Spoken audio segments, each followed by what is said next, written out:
Hey guys, welcome back to my channel. So just as always, just want to say a huge thank you to everyone who's joining me. If you guys can do me a favour and just like and share this video as worldwide as you can. If you leave a comment, I always read your comments. If you feel like I've missed anything out on this case, or if I've added something new to this case that you didn't know, then feel free to share below. Because I always read your comments and it's always really appreciated. Now, why I chose this case specifically for this month, obviously, it's to do with Ian facing his maker, meeting his maker in prison this month when he was murdered. And I just want to highlight something that I pointed out on my TikTok channel, so if you do follow me there, you would have seen it. Whilst I think, yes, we should be celebrating the fact that this man is now dead, I don't think it's appropriate that we should be celebrating the two people that did kill him. Mainly because those two people do have their own sketchy history as well, and the reasons of why they were in Wakefield prison. I am going to talk about that at the end of the video. So, whilst you can put your thoughts and feelings about Ian in the comments, feel free to do that. I don't want to hear anything about that the two people that killed him should be pardoned and whatnot, because like Ian, these two people shouldn't be walking the streets either. But feel free to put your thoughts and feelings towards Ian out there, and I will like and I will comment back. I am going to put a trigger warning on this video. I don't usually do them because obviously, like I said, I put this out in a previous video that I did about a year ago. We all know that true crime can be a little bit distasteful, but I'm fully aware of everyone's thoughts and feelings and their sensitivities when it comes to crimes against children. And obviously I'm not going to shy away from the information that I found. I have read the court documents on this, and the information that I found I really wanted to put out there. And obviously, if it does get too much for you, feel free to skip those parts. But I don't want to insult anyone's intelligence, and I really don't want to insult the victims by using, code words like rape and things like that. So, with all that said and done, let's get into the history of Ian Watkins. So, Ian David Carslake Watkins, he was born on the 30th of July 1977, and that was in Merthyr Tydfil, which is a little tiny village in Wales. And he later on moves to Pontypridd. So his mum was called Elaine, and his father, I couldn't find his father's name, but his mum and his father later go on to have a little girl 3 years after Ian. When Ian was 5 and his sister was 2, the father does actually pass away, and his mum does remarry a man called John Davies, who was a Baptist reverend, and they go on to have a child of their own, a little boy. Growing up, Ian attended Hawthorne High School, and this was actually with his future bandmate Mike Lewis. And growing up, Ian had a really close relationship with his mum and stepfather and with his siblings. And he goes on to excel at university. He ends up with the highest honours degree, which he goes on to first class honour in graphic design, which for those of you who have been to university, is like the highest degree that you can earn. And people who knew Ian before everything that came out said that he was a people person, he was really charming, and early on he had ambitions to be in a band. And he attempts this quite a few times throughout the 90s before he becomes what he's now known as, or what he was known as, which was the lead singer and songwriter of the Lost Prophets. So he actually forms a band in 1991, and this is with Mike Lewis, and they call the band Aftermath, and they're making thrash metal music. And this was predominantly in Ian's shed in his back garden, but they actually made 2 live performances before disbanding. They then meet Lee Gaze and they form another band called Fleshbind, and this band was influenced by hardcore punk music. Ian, he was actually playing drums for this band, and they supported the band Feeder in London. And Ian also becomes drummer for another band called Public Disturbance. They then formed the Lost Prophets in 1997 with Ian as the lead vocalist, and they go on to release their first album in 2000. And throughout the next 12 years, and following 4 more albums after this, the band sell more than 3.5 million albums worldwide. They headline many festivals, they're headlining their own shows. They actually gain a really good reputation in America. Now, it's notoriously difficult for a UK band or a UK artist to actually break it and make it in America. It's only happened a handful of times, but Lost Prophets are one of these bands. They do exceedingly well in America. In the early years of the band, Ian was considered to be someone who was straight edge. Now, if you're not sure what straight edge means, it basically is a person who abstains from alcohol, a person who abstains from any sort of drugs, whether it be legal or non-legal. And it's basically so they don't put anything in their body that will alter their thoughts and their feelings and their thought processes, alters the mind in any way. A lot of vegans, they tend to be straight edge, and it's just basically because they believe it's the best way of living. Obviously it probably isn't, but to them it is. However, this sort of straight edge sort of demeanour, this changes around 2007, and he becomes highly dependent on a lot of drugs. And it's not specifically clear what drugs he becomes dependent on. I'm assuming it was opioids and stimulants, but it could literally be anything. And these dependencies, they really begin affecting his live performances, and soon the fans are noticing, music journalists are noticing, and it's being picked up on by literally everyone within the music business. Stuart Richardson, the bassist for Lost Prophets, said that they actually expected a call to say that Ian had died every day for the final 18 months of the band. And it was actually noticed that whilst this was going on to Ian's dependencies, he became really distant from the band. I'm going to talk about that in a little second. But he became really distant from the band, so he actually remained based in the UK, and the rest of the band actually moved over to Los Angeles.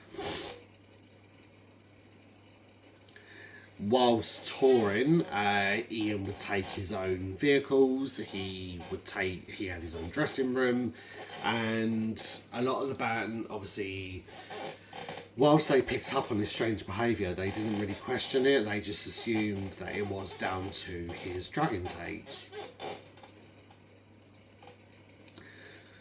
In 2012, the band are on a tour called Warped, and it really appears that Ian has cleaned up his act. He's performing to his ability from previous times. They're getting rave reviews for this tour. But Ian misses one of the dates, and he relapses in a massive way, and he ends up missing one of the tour dates. And Stuart Richardson, he actually finds Ian in a drunken stupor in the back of his own travelling bus. and Stuart assaults him quite severely. He said that he picked up a can of Monster and he was repeatedly hitting Ian in the head, calling him every name under the sun. And whilst he felt really bad about this afterwards, at the time he just saw red because they were getting everything that they had worked for and Ian was ruining this and going to take it away from him. And obviously I said a minute ago about coming back to the band noticing things.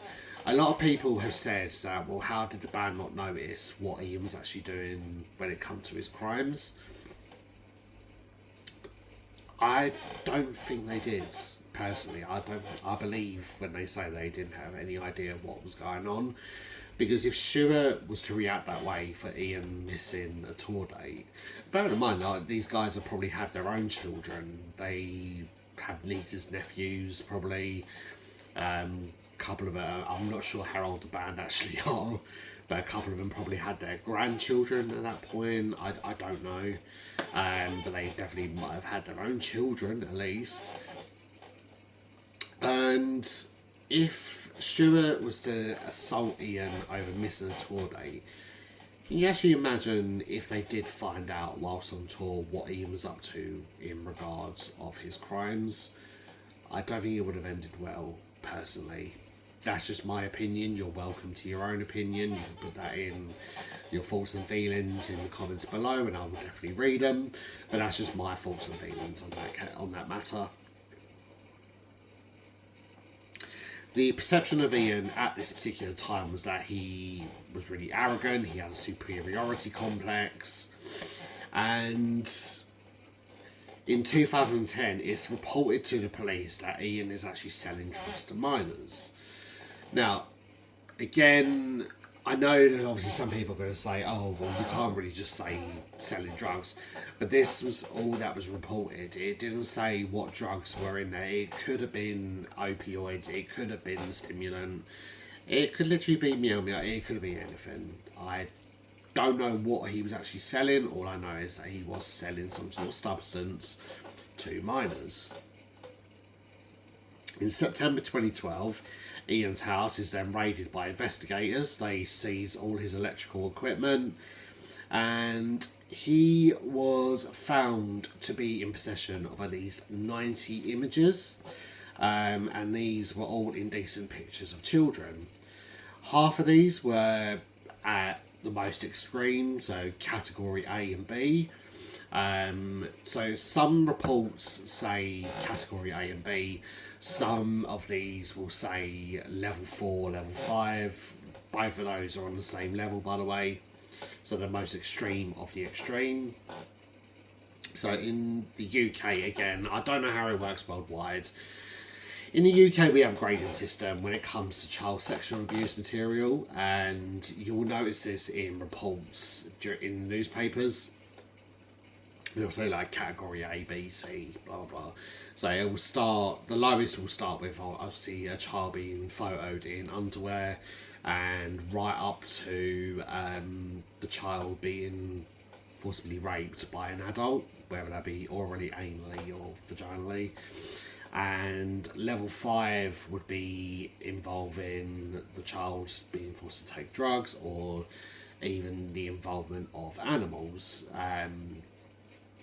Because obviously I made this clear as well on previous videos that I've done. Most, not all, but most paedophiles, their secondary attraction, their secondary sexual paraphilia, would be towards animals. So you'll notice that sometimes when paedophiles are arrested and they have child sexual abuse material, they tend to have animal abuse material as well. The two always sort of correlate together for some reason. I don't know why. It's something that I am looking into, but the sources are very varied in regard to that. But it tends to be a running theme with a lot of these cases.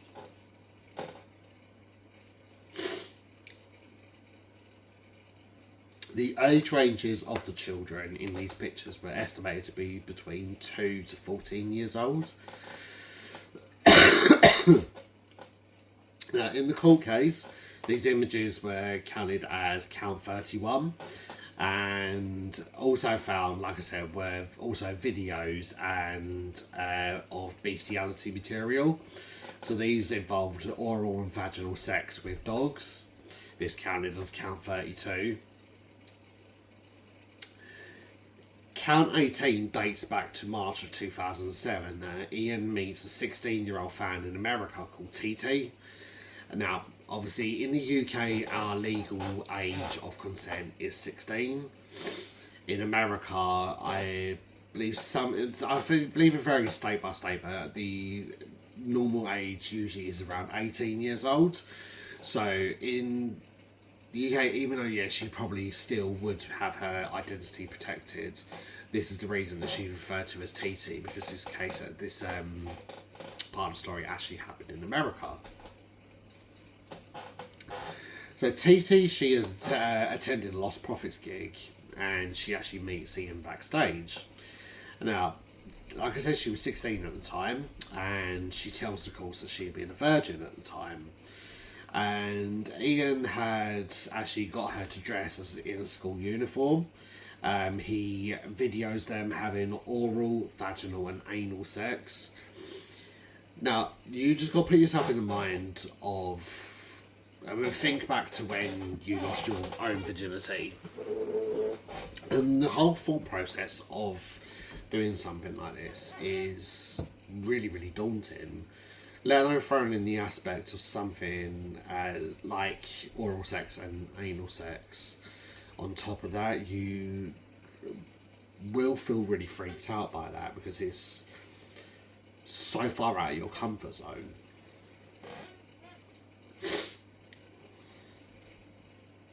Ian then urinates on her face and tells her to drink it, and he then asks her if she enjoys being his underage slut. Count 19 involved another 16-year-old fan, and they named her as KJ. Now, this dated back to August of 2008. He videos her performing oral sex on him, and she appears to be snorting cocaine.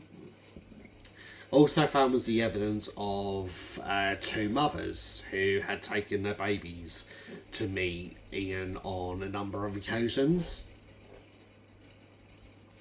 The first was a woman named B. Now, she begins contact with Ian in 2011. She was 19 years old at the time, and her little boy, he's 10 months old. They then have a series of discussions before they actually meet up in person in March of 2012. This was at the Copthorne Hotel in Cardiff. On March 21st that year, he texts B saying, "Come down again this weekend and we can fuck him up again." To which B replies, "Tell me," and obviously this is where the things do get a bit extreme, guys, so if you do want to clock off here, I'll let you know when to come back. But if you do want to switch off here, feel free to. I'm not going to shy away from this information that I'm going to tell you. So if you do want to clock off here, clock off here. B replies, "Tell me if you want to get your dick in our boy." They also discuss getting the baby high on ice, which is a street term for methamphetamine. On the evenings of the 2nd and the 3rd of April 2012, B takes her son to meet Ian at the K West Hotel in Shepherd's Bush in London. In the hotel room, Ian is videoed raping the baby orally and also attempts to rape him anally. Ian is seen spitting on his finger, rubbing it on the baby's bum. He really does attempt to rape him anally, and this is all with the encouragement of B. She's clearly heard. B is then videoed performing oral sex on the baby and then places his hand on her vagina, and all while Ian is masturbating the boy.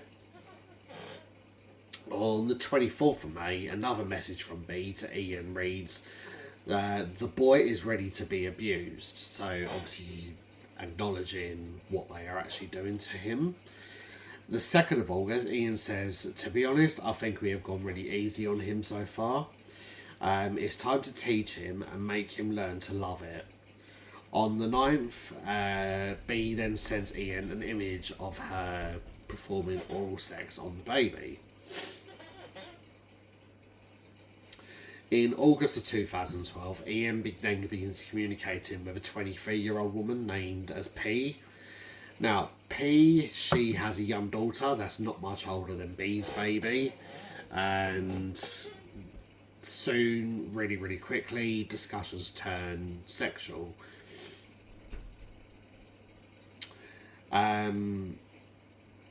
They discuss moving in together, with Ian saying, "If you belong to me, so did your baby." P then says, "Understood, a mother-daughter slave duo worshipping you." And Ian replies, "That's all she will know, a life of filth." P then says, "The good thing about babies is that if you put anything in their mouth, they'll start sucking it." She then speaks about her and her daughter sharing Ian's penis, both with their tongues. They discuss the baby having sex with animals, then they discuss drugging her, and Ian refers to the baby as his little fuck toy. He talks about wanting to get both P and the baby addicted to crack cocaine, and details how fat old men would pay thousands for her to be whored out. And he adds, "She needs to know that mummy and daddy don't love her, she's just there to make us come."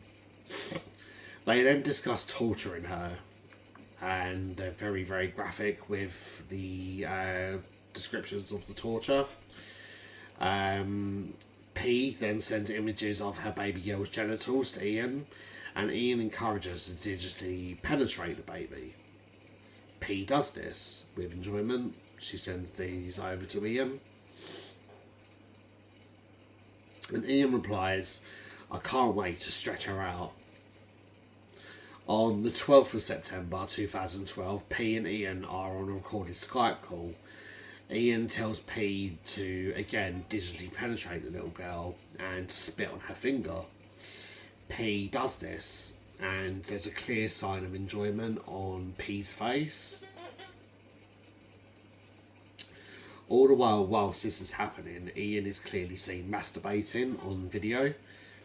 On the 2nd of October, P takes her daughter to meet Ian at a Travelodge hotel in Caerphilly. On the 23rd, they meet at the Radisson in Cardiff. Now, P lies and actually said that she only went and met Ian on her own. She didn't actually take her daughter with her. But later changes her story and says that she met Ian at these places with her daughter. Now, during the investigation, GCHQ managed to break the password to one of Ian's devices. So he had a lot of encrypted software on his laptops. They managed to break one of the passwords, and that password was "I fuck kids."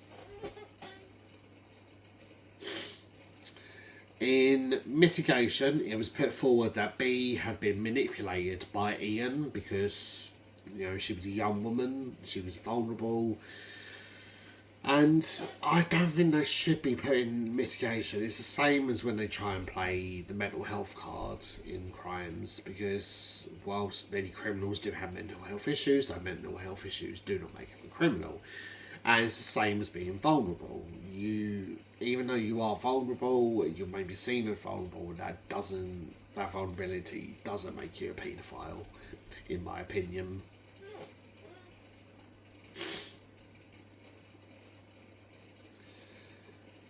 It was suggested that B had a previous conviction for fraud, but P actually had a really clean record. So, as B had pled guilty at the earliest opportunity, she was actually given a third of her sentence. She was told she would serve at least 14 years for her part. P, however, only pled guilty 2 days before the closing. So, because she later come clean, she was actually given 10% off her sentence and was told she would have to serve 17 years. Now, both women were deemed as a low risk of reoffending, which I do not agree with. Again, feel free to leave a comment down below if you do agree with that, but I'm really hoping that you are in agreement with me on this, that I believe that both should still be high risk. And we're going to come back to this in a minute. I'm going to come back to this in a moment with regards to P and B, where they are now. So both women deemed as low risk. They were told they would be eligible for parole after serving half of their sentences. Now, for Ian's part in these crimes, he, along with P, he actually was late entering his guilty verdict. He managed to convince everyone that he was actually innocent, right up until the point that he pleads guilty. And he is given a sentence of 35 years. He was told he would have to serve 29 in prison before he could be eligible for parole, and the following 6 years will be spent on licence. The judge commenting said that this case broke new levels of depravity. In mitigation, Ian said that he was glad to have been caught, as he didn't know how far he would actually go, and that he blamed his cocaine and methamphetamine addiction for his heightened sexual aggression, which I don't agree with either, because again, you know, yes, certain substances that you put in your body do lower your inhibitions, but you have to have those inhibitions in you for them to be lowered. So I strongly believe that he was fully aware from as early as he can remember about his dark paraphilias, but it only took that one opportunity for them to come to the surface.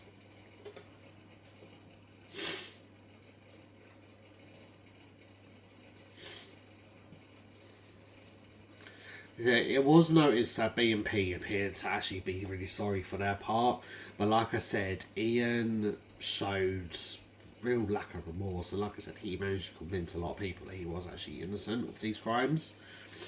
A phone call actually between Ian and a fan while he was on remand was actually leaked out, and he is overheard discussing his court case, and he's describing it as a mega lols.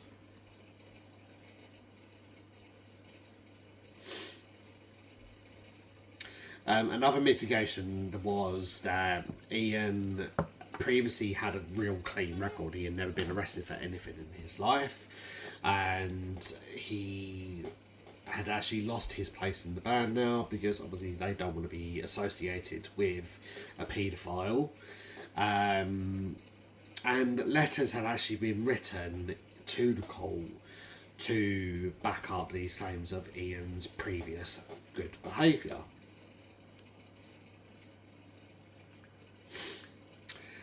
Justice Royce commented that on sentencing B and P that they would hopefully use this time to mature. I don't think they need to mature. Like, at the end of the day, these were still adult women. Yes, one of them was a teenager, and arguably our brains don't start forming until we're 25 years old. But she was a teenager. She was a 19-year-old woman. She had a 10-month-old baby that she needed to protect, and she let him down in the most disgusting of ways. Like, there's no arguments about that. I mean, she should have already matured once she had that little boy, but she didn't. Psychologist dealing with P said that she has shown signs of having a mixed personality disorder. And Ian's guilty pleas, like P, like I said, only came 2 days before the closing.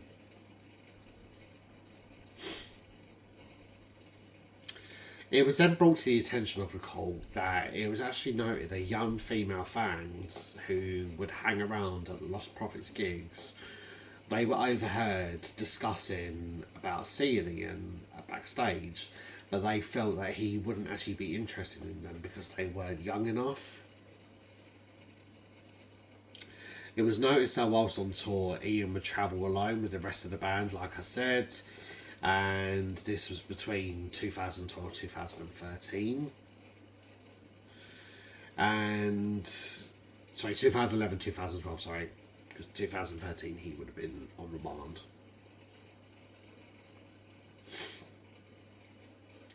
Ian's mum, she believed him to be innocent up until the point that he pled guilty.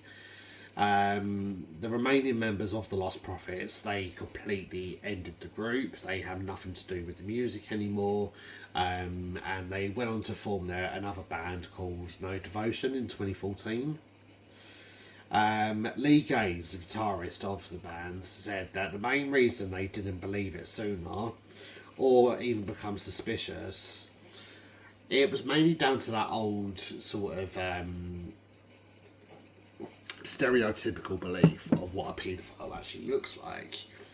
Because when we were younger, I think back to when you were children, certainly when I was a child, I remember first hearing the word paedophile and being told, okay, they're usually like these dirty looking old men who hang out in a white van, enticing children to come into the van. And that's the sort of stereotype that we form in our head. Because Ian was the lead of a really successful band, he literally had everything at his feet, he could have anyone he wanted. For the most part, he was a good looking man. He had his selection of women, because obviously a lot of paedophiles, they won't just have that sexual attraction to children, they can have stable relationships with people of their own age.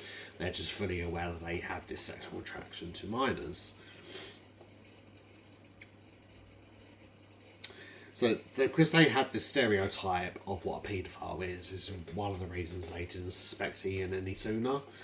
And like I said, obviously with Stuart Richardson assaulting Ian for missing a gig, I really don't think if they did have any idea that Ian would be walking, he wouldn't have even made his call, basically. I really agree with that. Lee said that Ian had a large, voracious sexual appetite. He basically was seen with a woman in every single city that they went to. He personally didn't know anyone who looked underage. Now, again, with that, not necessarily these days, because a lot of teenagers nowadays, especially when I used to work in the pub, a lot of the teenagers nowadays, they do tend to look very, very young. But when I was growing up, so I was, 15 in 2007, and I actually used to get served in some pubs without the use of ID or even a fake ID. My sister certainly used to. She used to go, I remember getting quite drunk in a bar where we used to live. A couple of shops used to serve me alcohol when I was 17. So, yeah, a lot of teenagers back in our days, I don't know what age group you are, but if you're like me, I'm 33 years old. So if you're like me in that sort of age group, it was a lot easier for us to look a little bit older than what it is now for children, or teenagers, these days.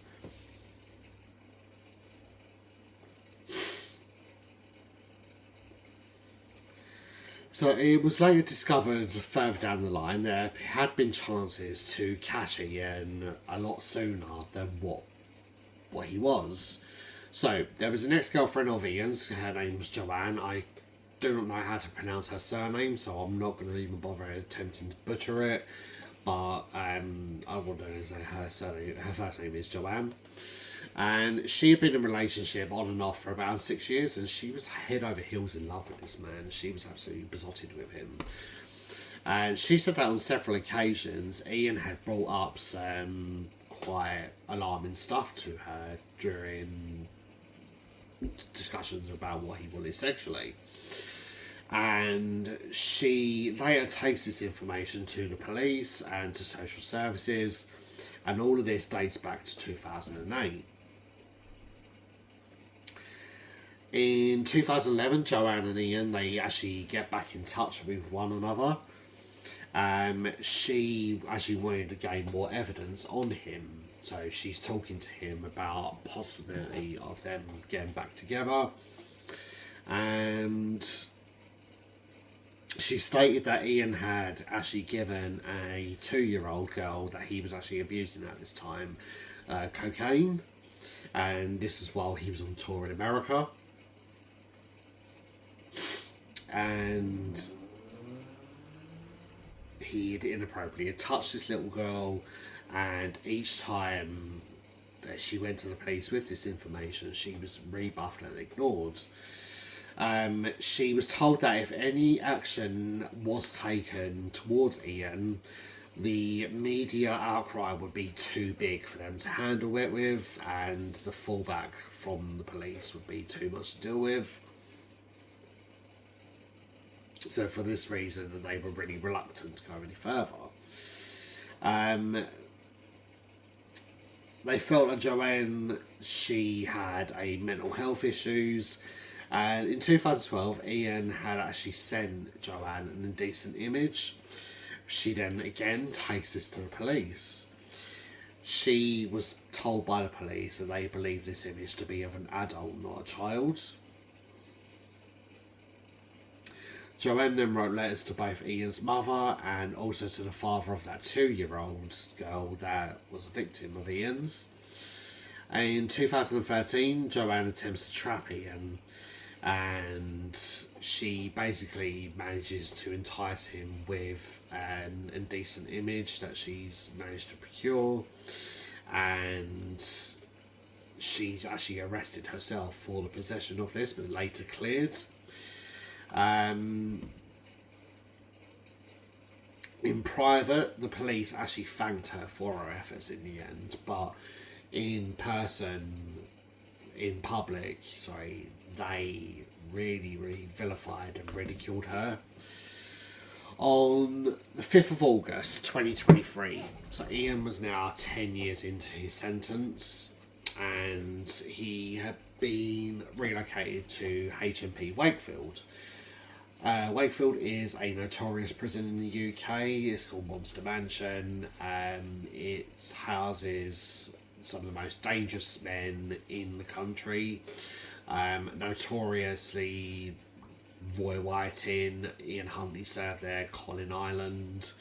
So it tends to be the worst of the worst that really gets sent to this place. And so Ian is sent here.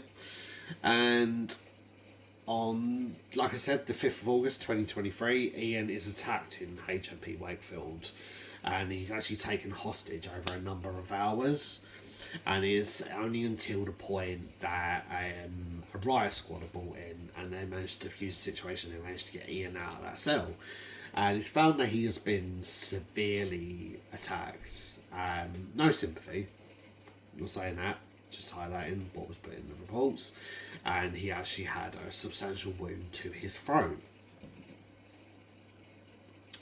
Now, it was rumoured that inmates had been annoyed that he was allowed to give guitar lessons on the wing, and like I said, he had received a large stab wound to his neck, but he managed to make a full recovery. Now, I believe the story in regards of the guitar lessons was a cover-up. I strongly believe that Ian got involved with drugs whilst in prison, because it's really easy to get stuff in prison. And he owed people money, and this is what the newest story was about, was him owing money. I think he got in with like a protection crew, and obviously he ended up owing too much money towards them, and they're the last people that you really want to owe money to, and this is what ends up here with his life being taken. And don't get me wrong, obviously because of what he did, the notorious nature of him, he would have been classed as lowest of the low, but he would have had some sort of protection. And it's not necessarily to do with because he's a paedophile he has to be protected. It's mainly to do with if something does happen whilst on the prison officer's watch, it's the prison officer who does get in a world of trouble if something does happen to one of the inmates that are on their watch, and it's mainly just to protect the prison officer. Now, people who served time with Ian said that his good looks had just faded, everything had faded. His hair was falling out, it was going grey, he was constantly requesting hair dye whilst in prison. But he tended to have quite a large number of female fans still writing in and still visiting him. And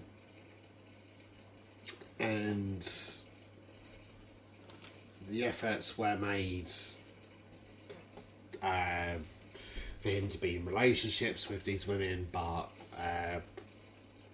for whatever reason, they weren't anything that really lasted.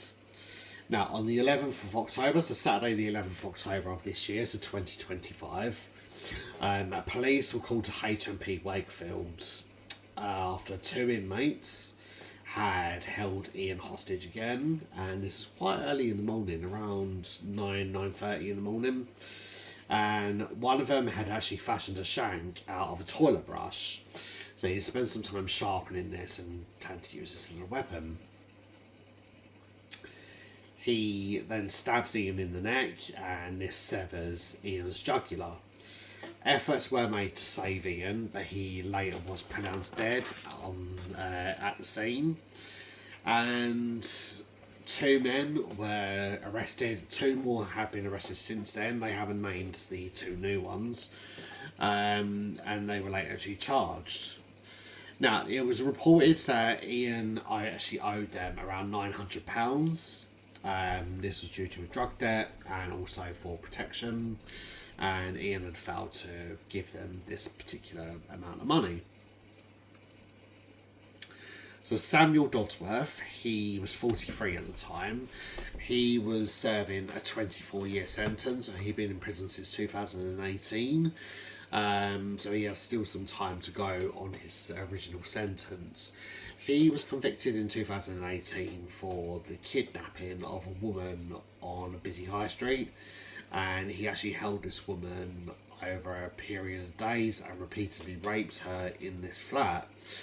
The only reason that she managed to escape was Samuel had fallen asleep, and she managed to escape. She goes to the police. Thankfully, the police believe her. She's got all the evidence that she needs. And Samuel was later identified and arrested, and thankfully put into prison. Then there was Rashid Goodell he was 25 years old. He was from Ilford in East London. He was a drug dealer. He was sentenced to 27 years imprisonment in 2023. So Rashid and 2 accomplices, that was 22-year-old Shiro Ambersley and 18-year-old Harvey Canavan. So they had been in northwest London in 2023, and they attempted to kill a 16-year-old boy. So they actually had stabbed this boy, and he manages to escape and hide out in a shop. However, a 22-year-old aspiring lawyer, Sven Badzak, that he wasn't so lucky. Sven, the guys claimed that he mistook him for a person who owed them money for gear that they had sold him, and they stabbed him repeatedly to death in broad daylight on the northwest London street. And like I said, Sven, he was in the process of becoming a lawyer, and he sadly loses his life. Rashid actually had 4 previous convictions, all dating back to 2014, all for previous knife crimes. Now, both these men appeared in court on Monday the 13th of October. On the 14th, Samuel appeared via video link, and Rashid was now going by the name of Rico. He actually refused to leave his cell. They are due for a plea and trial preparation on the 12th of November 2025. So on the 21st of October, so literally a couple of days ago, it was revealed that 2 more men had been arrested in connection with what happened. And they again will be interviewed and during court in due course. Unlike obviously Rashid and Samuel, they haven't been named. I don't know if they will be in the future or not, but for now, all I know is that it's now 4 men in connection with this. Now, like I said, there was a little bit of information about the 2 mothers in this case. So P, she was actually released from custody in November of 2023. As far as I'm aware, she hasn't done anything to reoffend. She's got on with her life. I'm hoping that she's alone. I'm hoping her family have completely cut her off for her part in this, because it's nothing more than what she deserves. B, she was actually released in 2021 at the automatic release date of the end of her sentence of what she was serving, but she was actually recalled to prison only a few months later down the line. She lied about some relationships that she was apparently supposed to have not been in, and there have been some concerns over her behaviour. A parole hearing in 2023, it was disclosed that she had continuously failed to disclose essential information to her probation officer. Her next parole hearing is actually due before the end of this year, so obviously we're now at the end of October 2025, we've still got November and December to go, so she has got another parole hearing in the next couple of months. How that goes, it'll really be interesting to see. I really do hope that she fails again, and they keep her banged up for as long as they can, but who knows, because she might be able to manipulate them further, thinking that she's changed. But for me personally, 11 never changes his spots. That is all I've got for you guys today. I really, really hope that you found this information alarming at first, but I really hope there was something in this that you are walking away from that you didn't know. I hope that I've given you some added insight on this case. Like I said, I don't like to discuss these cases on TikTok because I don't like the coded words. I find that really insulting towards victims, which is why I stick to YouTube. So I really, really appreciate each and every one of you who's still here with me. Like I said, if you could just leave a share, if you could share this video, and leave a like, and also comment on the video. If you haven't subscribed yet, please subscribe. I post every month. Really, really appreciate you guys being here with me tonight, and I will see you guys real soon for the next true crime stories with Silhouette. Stay safe, guys, and I will see you real soon. Take care.